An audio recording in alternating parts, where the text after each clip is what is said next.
Hola, ¿qué tal?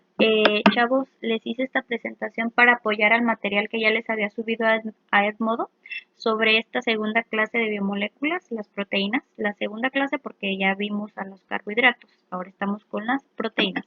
Y bueno, aquí les enlisté algunas de las principales funciones de las proteínas, que se las voy a explicar un poco. Esta primera dice, expresan la mayor parte de la información de los ácidos nucleicos. ¿A qué se refiere esto? Bueno, a que algunas proteínas se encargan de ejecutar las órdenes dictadas por los ácidos nucleicos, el ADN y el ARN. Algunas otras proteínas se encargan de transportar y almacenar moléculas pequeñas. Como, ¿qué caso? Bueno, está la hemoglobina, la cual es una proteína globular, un tanto pues compleja, que se encarga de transportar el oxígeno a través de los tejidos. Algunas otras proteínas se encargan o tienen la función estructural, se encargan de la organización estructural de células y tejidos. Por ejemplo, aquí podemos citar a las proteínas de la piel o del tejido conjuntivo. Algunas otras forman parte, por ejemplo, de las fibras animales como el pelo y la seda. Ejemplos de qué proteínas tenemos aquí. Están las queratinas, el colágeno, la elastina, la fibroína, etcétera. Algunas otras proteínas se encargan de lo que es la contracción muscular, es una función muy importante en los seres vivos, es la función del movimiento. Ejemplos de estas proteínas tenemos a la actina y a la miosina, por ejemplo. Algunas otras tienen la función de lo que es la coagulación sanguínea. Aquí tenemos, por ejemplo, a los factores de coagulación. Algunas otras proteínas se encargan de la respuesta inmunitaria, o sea, pues son proteínas que se encargan pues de neutralizar o de destruir patógenos, más que nada. Y por último, y una de las más importantes, pienso yo, es que muchas proteínas tienen función enzimática. Ya hemos visto ¿qué son las enzimas? ¿Para qué sirven? Bueno, las enzimas, para los que no se acuerden, son catalizadores, pues, que facilitan la enorme variedad de reacciones que se necesitan para mantener el estado vivo. Y bueno, las células pues tienen miles de proteínas. Las proteínas en realidad pues son como que moléculas muy complejas. Cada proteína tiene una función propia. ¿De qué va a depender la función de la proteína? De su estructura. Por ejemplo, la estructura del colágeno es bien distinta a la de las queratinas, a las de las fibroínas, a la estructura de la actina, de la miosina, etc. ¿Y cómo es que se forman las proteínas? ¿O cuál es la estructura de las proteínas? ¿Cómo es esa estructura? Bueno, las proteínas, primeramente hay que decir que las proteínas son polímeros, o sea, estructuras pues, grandes que se forman a esos bloques de construcción de los polímeros, ya habíamos visto que son los monómeros.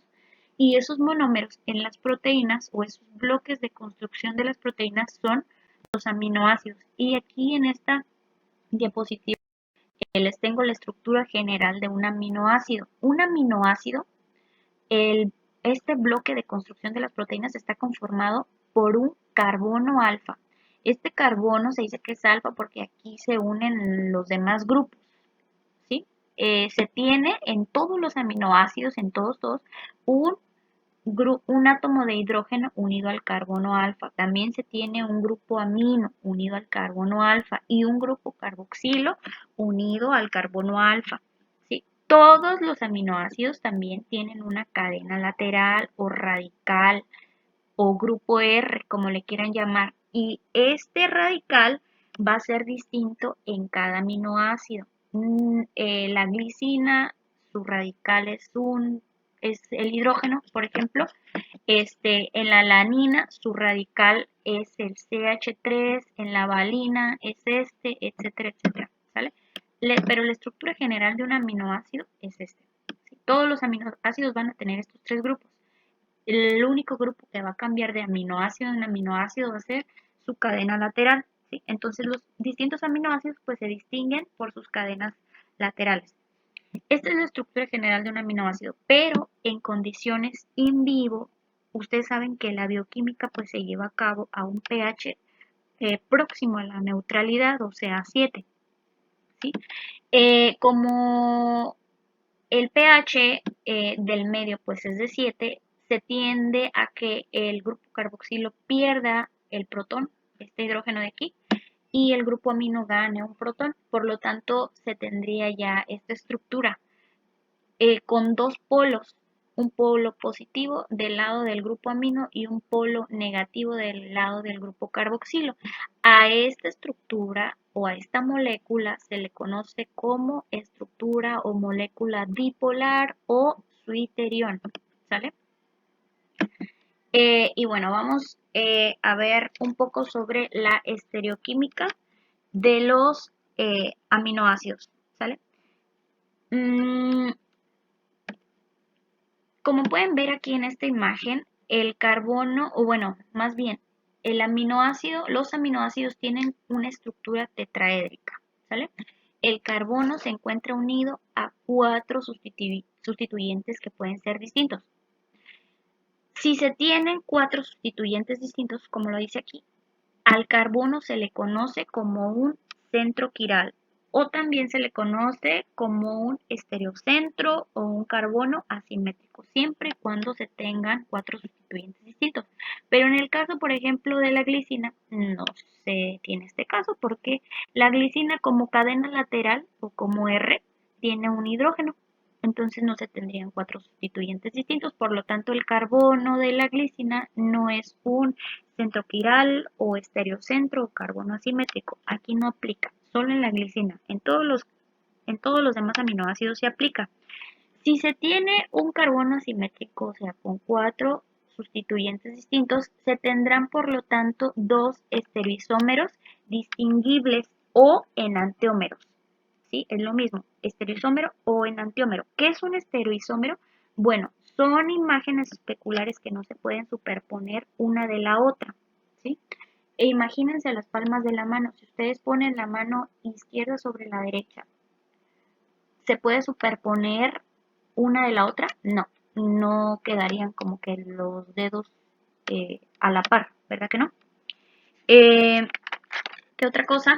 Bueno, cuando se tienen un carbono simétrico, les digo, es posible que se tengan 2 estereoisómeros distinguibles o enantiómeros. A estos estereoisómeros se les va a identificar como D y L, o enantiómeros D y L, ¿sí?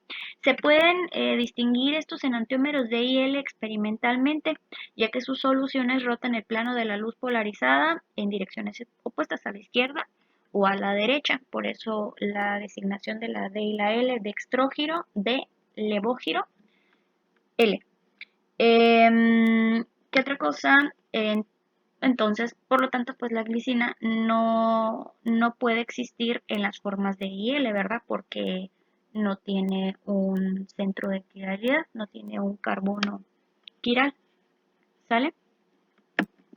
Y bueno, hay 20 tipos de aminoácidos, 20 aminoácidos comunes, pero también hay otros dos que se encuentran codificados genéticamente, pero que no son tan comunes, ¿sí? Antes de eso, antes de que se me olvide, todos los aminoácidos que se encuentran en las proteínas naturales son de la forma L, perdón, de la forma L. No se les olvide eso. También hay muchos aminoácidos D que existen en la naturaleza y que desempeñan funciones importantes, pero nunca se hallan en las proteínas, los aminoácidos D. Ahora sí, ¿cómo podemos clasificar a los 20 tipos de aminoácidos? Bueno, los aminoácidos se clasifican dependiendo a cómo es su cadena lateral o radical o grupo R. ¿Sale? Aquí tenemos, por ejemplo, primeramente a los aminoácidos que son alifáticos.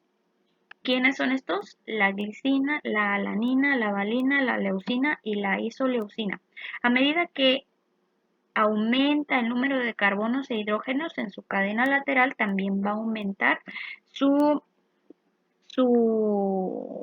¿cómo se dirá? Su hidrofobia, ¿sí?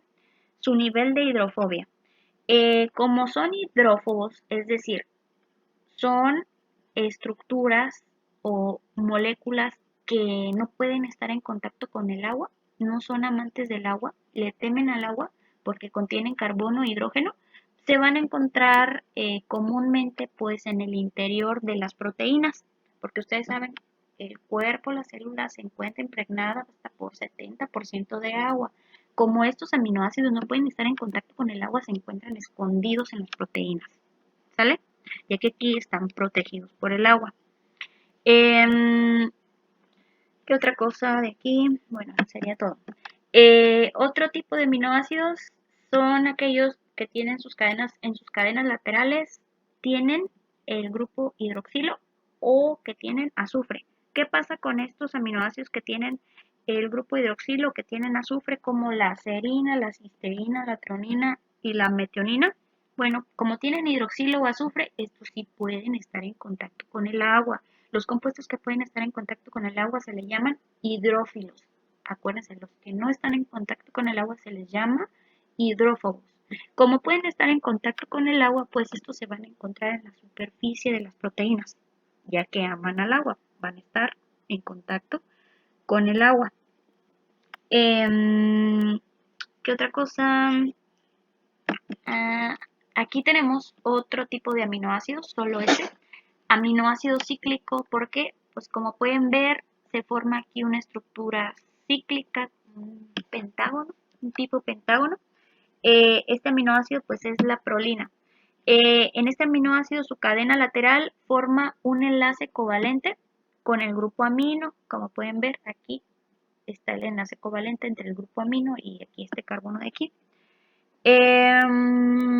Su cadena lateral pues tiene un carácter alifático porque pues como pueden ver tiene carbonos e hidrógenos, ¿sale? Sin embargo, pues este aminoácido se encuentra con frecuencia en la superficie de las proteínas, aunque no lo parezca así. El anillo rígido de la prolina, este anillo es adecuado para aquellos lugares de la estructura proteica donde la proteína debe plegarse sobre sí misma, o sea, donde da vueltas. Ahora tenemos a otro tipo de aminoácidos, aquellos que tienen en su cadena lateral un grupo aromático. Son aminoácidos aromáticos. Tenemos a la fenilalanina, la tirosina y al triptófano. Como habíamos visto, los grupos aromáticos también son hidrófobos, son compuestos hidrófobos. Aquí el más hidrófobo de todos es la fenilalanina. Después, menos hidrófobo, está la tirosina y el triptófano. Estos aminoácidos tienen un carácter ligeramente hidrófobo por los grupos polares de sus cadenas laterales, porque como la tirosina tiene el grupo hidroxilo y el triptófano tiene pues por aquí un nitrógeno, pues por eso es que son ligeramente hidrófobos, no son tan hidrófobos como la fenilalanina, que sí tiene puros carbonos o hidrógenos, ¿sale? Después tenemos a los aminoácidos básicos. Aquí tenemos a la histidina, a la lisina y a la arginina. Estos son aminoácidos polares. Como son polares, pues también se pueden encontrar en la superficie de las proteínas, ya que pueden aquí hidratarse por el entorno acuoso que pues les rodea. Después tenemos a los aminoácidos ácidos y sus amidas. Aquí está, por ejemplo, el ácido aspartico y el ácido glutámico. Aún y cuando se unan a las proteínas, estos aminoácidos, su carga negativa se conserva, la carga negativa de su cadena lateral. Y bueno, aquí están sus amidas, la asparagina y la glutamina. Sus cadenas laterales, como pueden observar, no tienen carga, aunque son pues ligeramente polares o hidrófobos, o sea, pueden estar en contacto con el agua. Y por último tenemos a los aminoácidos raros, pero codificados genéticamente. Está la selenocisteína a la izquierda y la pirrolicina a la derecha. La selenocisteína se encuentra en muy pocas proteínas y la pirrolicina se encuentra en algunas arqueas y eubacterias. Sí se encuentran, pero son raros. Y bueno, ¿cómo es que se forman las estructuras proteicas? Bueno, se forman a partir de aminoácidos. Ya vimos que esos son sus bloques de construcción de las proteínas, de los polímeros. Pero ¿cómo se unen los aminoácidos? Bueno, los aminoácidos se unen a partir de un enlace covalente o un enlace amida o un enlace peptídico, como le quieran decir. Y este enlace se lleva a cabo entre el grupo carboxilo de un aminoácido y el grupo amino de otro aminoácido. Como ven, se une este grupo carboxilo de este aminoácido y este grupo amino de este otro. Y consecuentemente se libera una molécula de agua. ¿De dónde sale esta molécula de agua? Este H2O, de dos hidrógenos de aquí, del grupo amino NH3, dos hidrógenos de aquí, tenía 3, se van 2 de aquí, y del grupo carboxilo se va un oxígeno y se forma la molécula de agua. Como se van 2 hidrógenos de aquí, pues nada más queda uno. Aquí está, nitrógeno y un hidrógeno. Y como se va un oxígeno de aquí, entonces solo queda un oxígeno. Aquí está. Y el enlace, aquí está marcado en blanco entre el grupo que antes era el grupo carboxilo del primer aminoácido y entre el grupo amino, que, ajá, aquí está marcado el enlace peptídico o enlace amida o pues también enlace covalente. Ajá. A los productos resultantes de esta unión, a estos productos, a este producto se les denomina péptidos. Ujú. Siempre, siempre se va a liberar una molécula de agua. Ujú. Y bueno, a este péptido se le puede agregar otro aminoácido y otro más y otro más. Cuando se tienen dos aminoácidos nada más se le conoce como a esta estructura como dipéptido. Si se tiene 3 aminoácidos unidos, tripéptido, 4 tetrapéptido y así sucesivamente. Y cada vez que se va añadiendo un aminoácido a la cadena, se va liberando una molécula de agua. La porción que queda del aminoácido, o sea, esta porción y esta porción, la porción que queda de cada aminoácido, se le denomina residuo de aminoácido. El grupo amino que queda en la estructura, este que está al final, más bien aquí al principio, se le denomina grupo amino terminal o grupo N-terminal. Y este grupo que queda del otro lado, al final, se le denomina grupo carboxilo terminal o grupo C terminal. Cuando se unen de hasta 15 aminoácidos, no más bien de 15 a 20 aminoácidos, hasta 20 aminoácidos, se les conoce a estas estructuras como oligopéptidos. Pero si se unen más de 20 aminoácidos, ahora sí diríamos que tenemos un polipéptido. ¿Sale? Menos de 20 aminoácidos unidos, oligopéptido. Más de 20 aminoácidos unidos, polipéptido. Por ejemplo, algunas proteínas globulares tienen desde 250 hasta 600 residuos de aminoácidos. Ya se imaginarán qué tan grandes. Y eso que las proteínas globulares comúnmente son pequeñas. Imagínense otras proteínas más complejas. ¿Cuántos residuos de aminoácidos no tienen? Bueno, también hay excepciones a esta estructura. Hay algunos oligopéptidos que son cíclicos, o sea, no son estructuras lineales como esta, son cíclicos, por lo tanto, no tienen un grupo amino terminal ni tienen un grupo carboxilo terminal. ¿Cómo? Y bueno, aquí tengo ya un ejemplo así ya real de un dipéptido.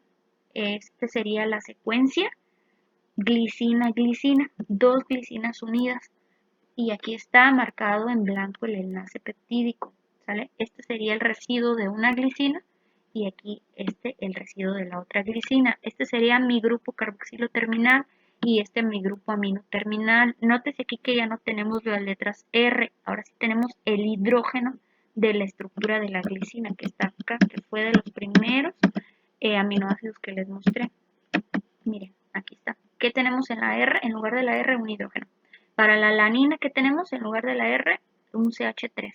Para la valina, esto, ¿sale? Acuérdense, todo en cada aminoácido lo que va cambiando es la parte de abajo, la cadena lateral o grupo R. Ahora, como podemos tener estructuras peptídicas muy grandes, ¿cómo se escriben estas secuencias peptídicas? En lugar de decir glicina, glicina, imagínense mencionar una proteína de 600 residuos de aminoácidos, 600 aminoácidos. Decir glicina, treonina, cisteína, o sea, sería como muy tedioso. Entonces, por eso es que los bioquímicos utilizan códigos de 3 letras o de una letra. ¿De dónde voy a sacar estos códigos? De aquí se los puse en un inicio. Por ejemplo, para la histidina, en lugar de decir histidina así completo, puedo mencionar su nombre a partir de estas tres letras, IS. Este sería su código de 3 letras. Para la lisina, LIS. Para la arginina, ARG. Y todavía para simplificarlo más, puedo usar el código de una letra. Para la histidina es una H, para la lisina es una K, para la arginina es una R. ¿Sale? La asparagina una N, la glutamina la Q y así sucesivamente. Por ejemplo, aquí tengo este código de esta secuencia peptídica de 3 letras, metionina, serina, cisteína, treonina, o la secuencia de una letra que es más simplificada. Bueno, esto sería todo y ya pues cualquier duda me lo hacen saber.